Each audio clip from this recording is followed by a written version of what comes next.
ya entramos en materia con este programa que, como todos los de ahí entonces, tiene la finalidad de presentarle herramientas al país, principalmente al país no político, pero sobre todo al país que no tiene experiencia jurídica, experiencia constitucional, pero que definitivamente va a ser el actor fundamental del proceso electoral venidero. Teníamos que buscar expertos para tratar este tema. De verdad que me siento muy honrada de tener a uno de los mejores jurisconsultos dominicanos, específicamente en el tema de experiencia en derecho constitucional. El profesor Cristóbal Rodríguez nos honra esta noche en Y Entonces. Querido, muchísimas gracias por darnos parte de su tiempo en este momento de una vorágine terrible en el país, sin embargo que ustedes no paran de trabajar porque continúan. Gracias por estar en Y Entonces. Doctora, es un placer, es un honor para mí estar conversando con usted y con la audiencia de este programa de tanto tiempo y que tanto ha servido para aportar a diversos temas de la discusión nacional. De verdad, me siento muy honrado. Usted como siempre, tan galante. Algo que no podemos dejar de hablar, definitivamente, la Junta Central Electoral emitió una resolución para convocar al proceso electoral, porque la verdad es que la realidad es que tenemos a mayo prácticamente encima nuestro y estamos en medio de una epidemia global que se llama pandemia y República Dominicana continúa una parte de nuestros ciudadanos sin respetar aquellos requerimientos de salubridad, de mantener distancia social, de protegerse, de colocarse cubrebocas. Entonces estamos en medio de una situación difícil. Ahora, ¿tenía la Junta Central Electoral la calidad que le da la nueva ley electoral para convocar este proceso?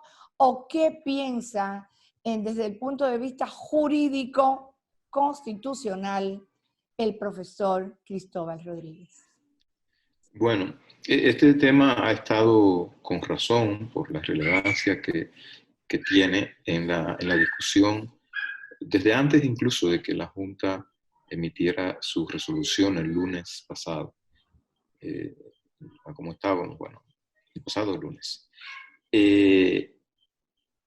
La ley electoral, o mejor dicho, la ley del régimen electoral, que es la ley 1915, cuando uno la analiza, digamos, en conjunto con las 1519, ¿verdad? disposiciones, la ley 1519, sí, sí, sí, sí.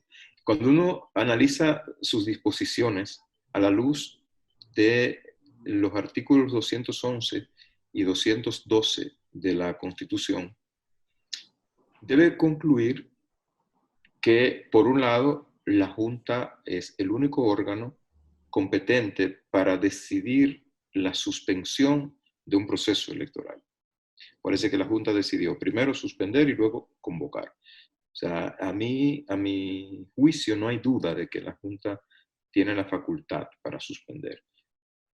Primero porque el artículo 211 de la Constitución de la República le define a la Junta Central Electoral como el órgano que administra, gestiona y organiza el proceso electoral en todos sus aspectos y componentes. Y en segundo lugar, porque el artículo 212, consciente el constituyente de la magnitud de las atribuciones que puso en manos de la Junta Central Electoral y de lo complicado e imprevisible del proceso, o que puede ser el proceso, le dio a la Junta potestad para dictar reglamentos en todos los aspectos de sus competencias, es decir, las competencias electorales, de gestión, de administración y dirección del proceso.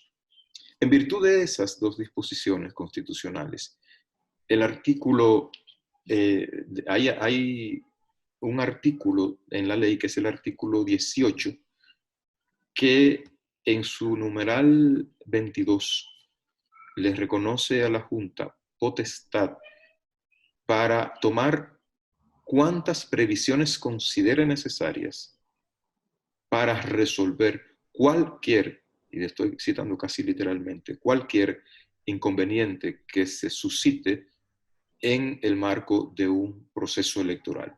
¿Cuál es el inconveniente que se ha suscitado entonces? Que no podemos ir a votar el 17 de mayo porque el país está en un momento crucial de la epidemia o de la pandemia del COVID-19. Y en nuestro país, la única modalidad que tenemos para votar es la concurrencia personal a los colegios electorales. Si nosotros tenemos 7.5 millones de votantes habilitados, si tomamos como parámetro la media de los últimos 20 años, que es de un 70%, lo previsible es que 5.2, o para ser más preciso, 5.250.000 ciudadanos estarían distribuidos el día de las elecciones en 16.032 colegios electorales distribuidos a lo largo de toda la geografía nacional en un lapso mínimo de 10 horas, que es el tiempo aproximado de duración de la jornada electoral, el día de la votación. Una bomba epidemiológica sería eso. Usted, que es la especialista en eso, lo acaba de decir. Entonces, la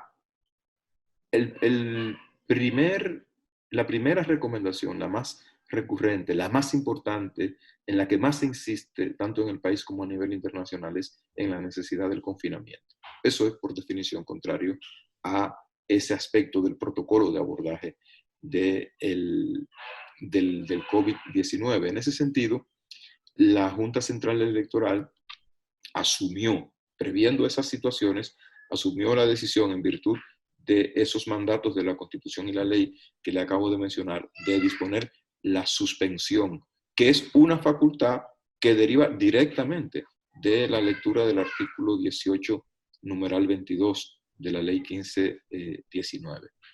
Ahora bien, ¿qué pasa? Que una vez suspendido la fecha del proceso electoral, tiene que convocarse para una nueva fecha. Y ahí es que viene el problema. ¿Por qué? Porque la misma ley 1519, en el numeral 7 del artículo 18, dice que las elecciones extraordinarias las puede convocar o el Congreso mediante ley o la Junta mediante resolución. ¿Qué dice la ley que son elecciones extraordinarias?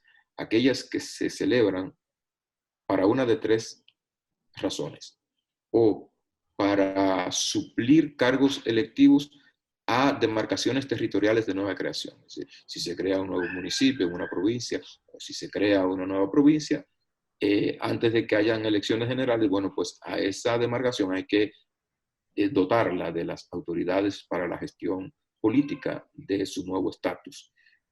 La otra razón es cuando ha habido una anulación del proceso. Eso no son escenarios que aplican a la situación actual. Ahora, hay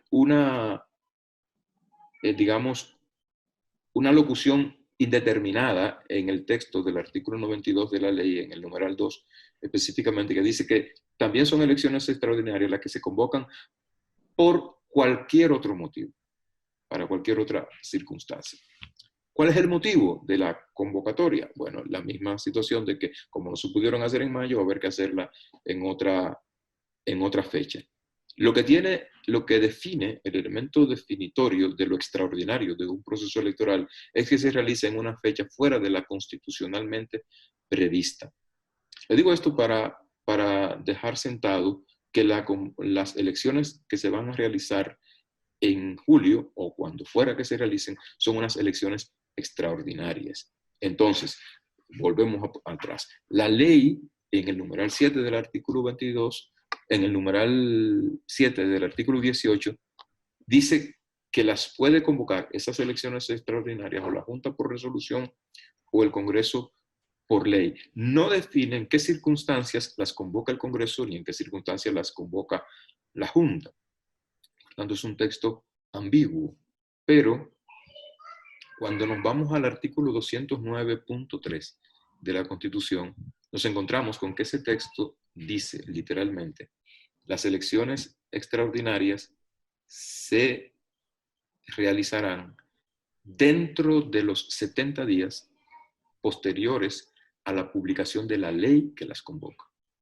Y fíjense que la Constitución nos dice dentro de los 70 días posteriores a la resolución o a la ley que la convoca, dentro de los 70 días posteriores a la ley que la convoca. Por tanto, el constituyente excluye de la posibilidad de convocatoria a elecciones extraordinarias a la Junta Central Electoral y residencia de esa potestad de manera exclusiva en el Congreso. Por eso es que yo he sostenido, y lo reitero en esta entrevista, que la Junta Central Electoral excedió sus competencias cuando convocó a elecciones.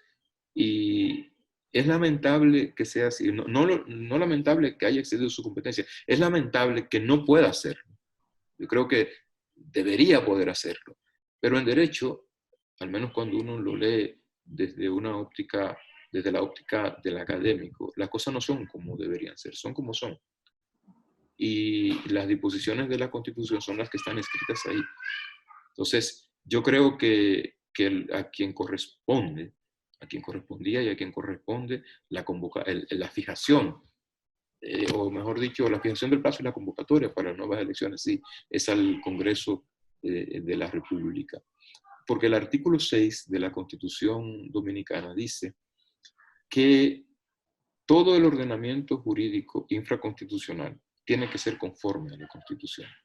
Y por tanto, cuando una facultad que da la ley choca con una facultad que da la Constitución, la facultad que da la ley debe ser rechazada y privilegiarse la facultad que da la Constitución.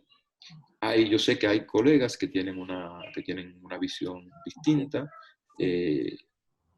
con argumentos razonables, y en ese sentido lo que yo planteo es mi opinión, que me parece que también es una opinión razonable y que creo que está más en consonancia con la disposición constitucional que la contraria.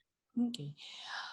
Puntualizando, antes de irnos a la pausa, lo que la Junta Central Electoral debió haber hecho, de acuerdo a la Constitución, fue solicitarle al Congreso que convocara al proceso electoral. Ponerse de acuerdo con el Congreso para decirle, mira, nosotros vamos a suspender, organícense para que ustedes convoquen. Eso es lo que yo pienso. Y vamos a coordinar con los partidos políticos, con nosotros, para ver, para que las exigencias de todo lo que hay que hacer se ajusten a los plazos que se establezcan para la convocatoria. Es decir, eso fue lo que debió hacerse.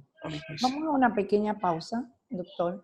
Cuando regresemos, vamos a suponer, en el peor de los escenarios, que no se pueda cumplir hacer el proceso electoral y que llegue el 16 de agosto en República Dominicana sin haberse podido elegir nuevas autoridades. Después de la pausa, por favor, queremos su respuesta en este sentido.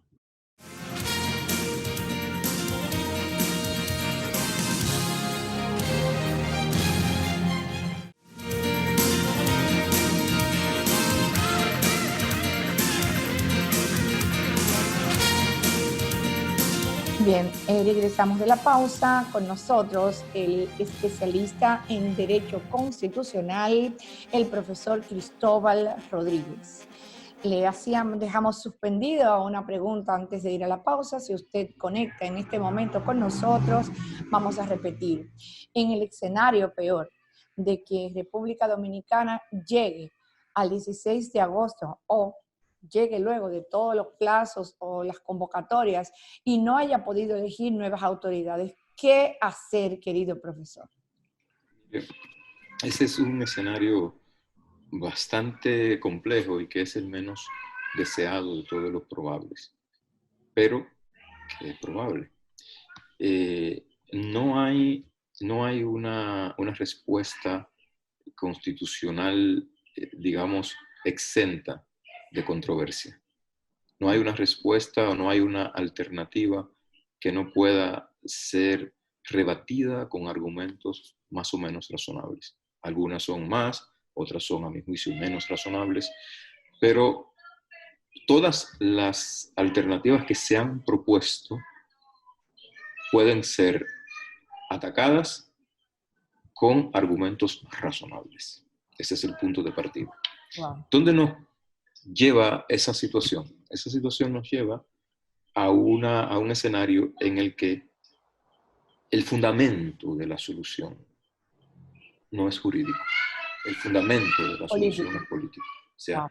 aquí tiene que haber una solución política pactada entre los actores, al menos entre los actores más relevantes. Relevante significa con mayor peso electoral en esta situación. ¿Cuáles son las propuestas que se han presentado? Podemos verlas. Se ha dicho, debe activarse el régimen de sucesión presidencial del artículo 129 de la Constitución.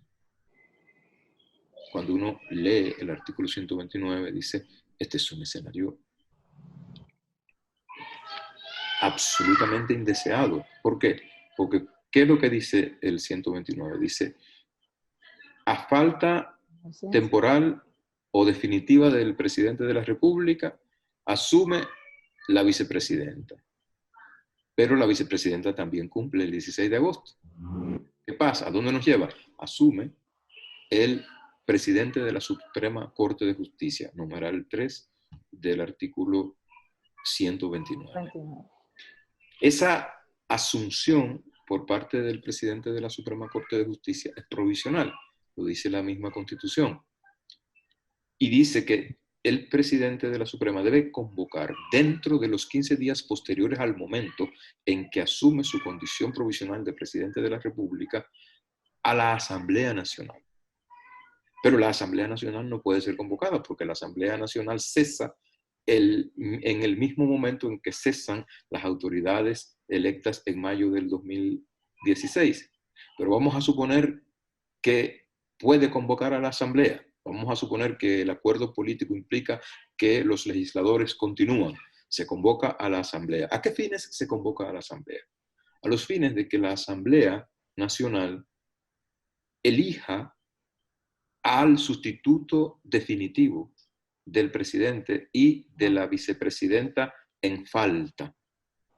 ¿Y de dónde va a sacar la Asamblea Nacional a esos sustitutos? Dice la Constitución, no son especulaciones, dice la Constitución que de una terna. ¿Quién presenta esa terna? El comité político, con nombres y apellidos, el comité político del Partido de la Liberación Dominicana, que es el partido al que pertenecen el presidente de la República y la vicepresidenta de la República. Eso es lo que dice la Constitución. Y antes no era Es así, decir, ¿verdad, doctor? no, antes no tenía Tres ese nivel de ciudadanos buenos. detalle. Exacto. Entonces, a eso conduce esa propuesta. Es decir, a que al final los sustitutos del presidente y de la vicepresidenta de la República sean propuestos por el Partido de la Liberación Dominicana y elegidos por la Asamblea Nacional. Dice la Constitución, en una sesión que no se puede detener hasta que no haya una elección de los sustitutos definitivos. Entonces, lo primero es... Perdone la interrupción, rompiendo lo de distanciamiento social, teniendo todos esos legisladores ahí juntos por un periodo de tiempo indeterminado, lo que aumentaría todavía más el peligro de contagio. Sí, es una situación complejísima. Entonces, es una alternativa que primero no está pensada para un escenario como este, porque es una alternativa que está pensada para la ausencia temporal o definitiva de un presidente durante el ejercicio de su mandato, pero el mandato habrá cesado el 16 de agosto, en primer lugar. Y en segundo lugar, porque conduce a lo que le decía. La otra alternativa que se ha propuesto es, vamos a que se elija una junta, una especie de junta de notables, una especie de 5, 6, 7 personas que puedan... Entonces, esa propuesta se hace partiendo de un supuesto, de que al día siguiente del 16 de agosto, el gobierno devendría en ilegítimo porque su periodo culminó. Pero esa propuesta sería también ilegítima, Así es. porque la Constitución lo que prevé es que los gobernantes sean, quienes gobiernan, sean electos por el voto popular.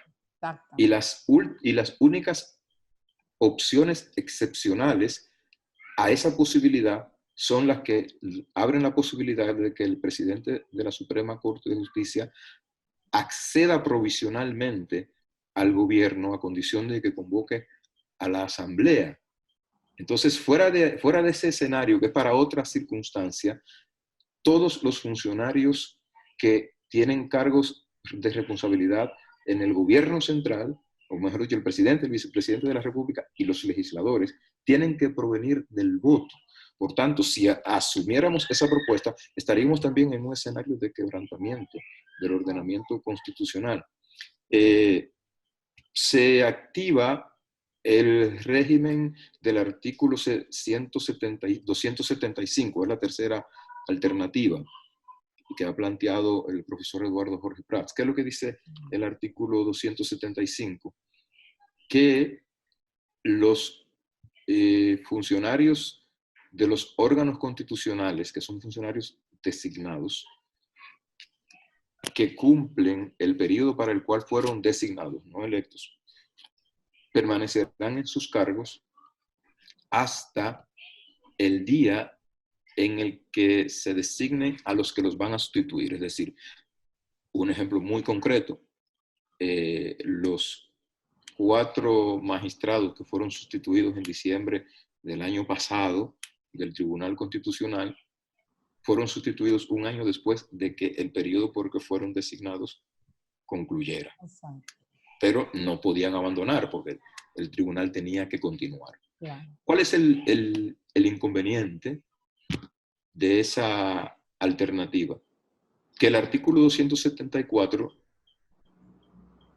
este artículo 275 está previsto para los funcionarios designados de los órganos constitucionales.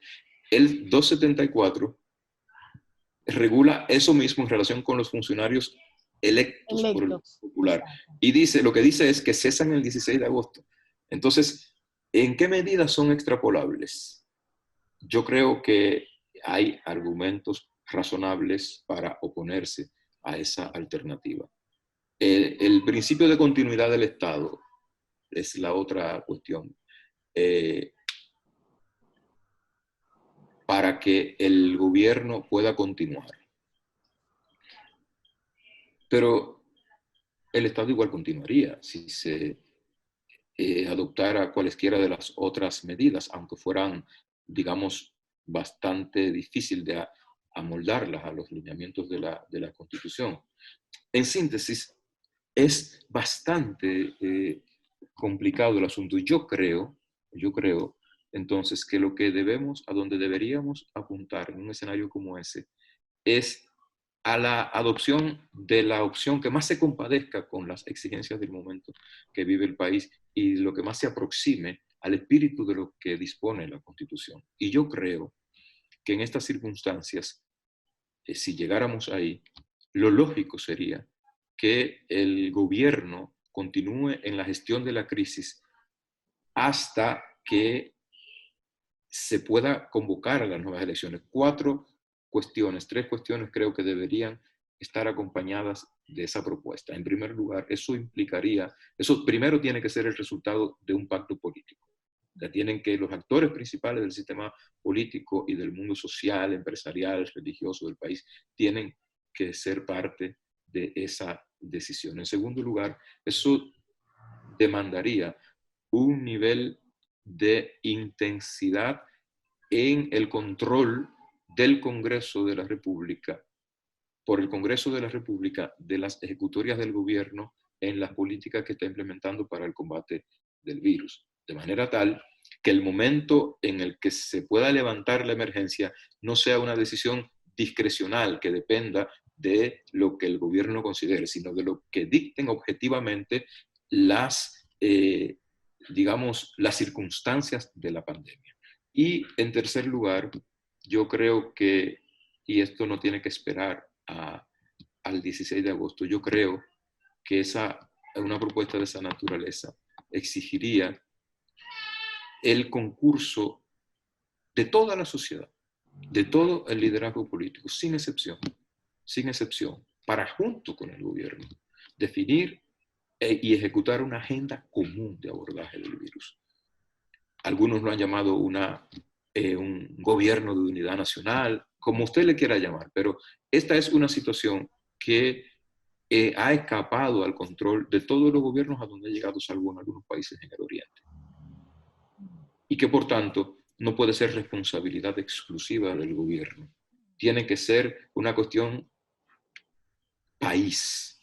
Y por tanto una cuestión en la que todo el mundo que tenga algo que decir, algo que opinar, algo con qué aportar, pueda tener los mecanismos, lo más desburocratizados posibles para hacer su aporte y para que haya un puente permanente de comunicación entre el gobierno y el resto del liderazgo político. Yo creo que este es el momento de poner en primer plano el objetivo que nos debe unificar como nación, que es frenar la expansión de la pandemia.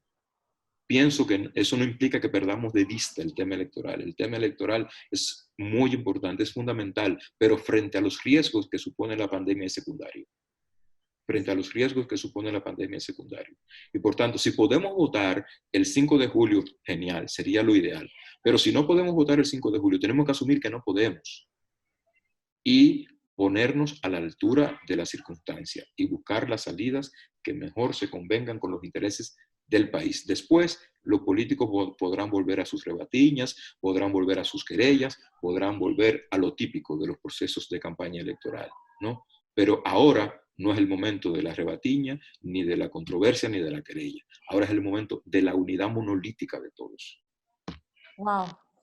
Si los políticos le hicieran caso realmente a las recomendaciones suyas, creo que tendríamos una varita mágica. Pero en este momento, el conglomerado político dominicano está abocado a tener que aceptar de que tiene que someterse a una prueba de fuego, porque de acuerdo a lo que usted plantea, todo el mundo tiene que deponer actitudes para tratar de buscar las cosas que nos unifican y no las que nos separan.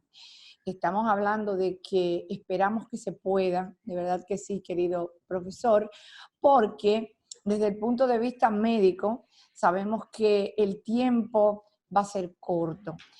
Estamos ante una parte de la ciudadanía dominicana que no quiere respetar las recomendaciones del sistema de salubridad y sabemos todo esto que puede pasar.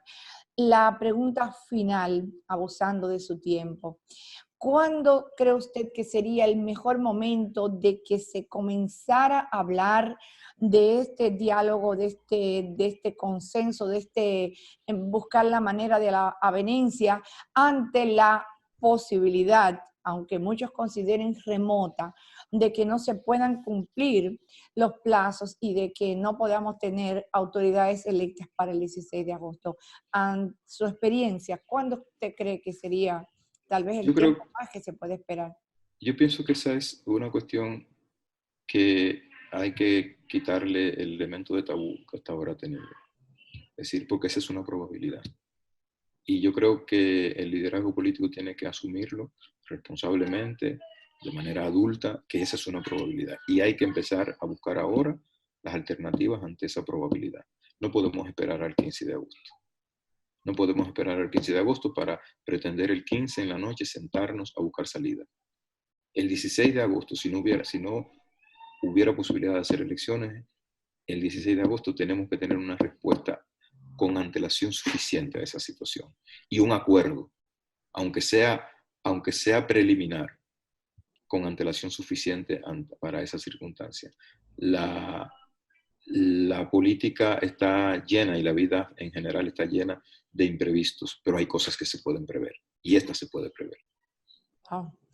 Querido, muchísimas gracias. Voy a seguir molestándolo en esta época porque usted sabe que estamos en momentos que se suceden situaciones que van, qué sé yo, cambiando.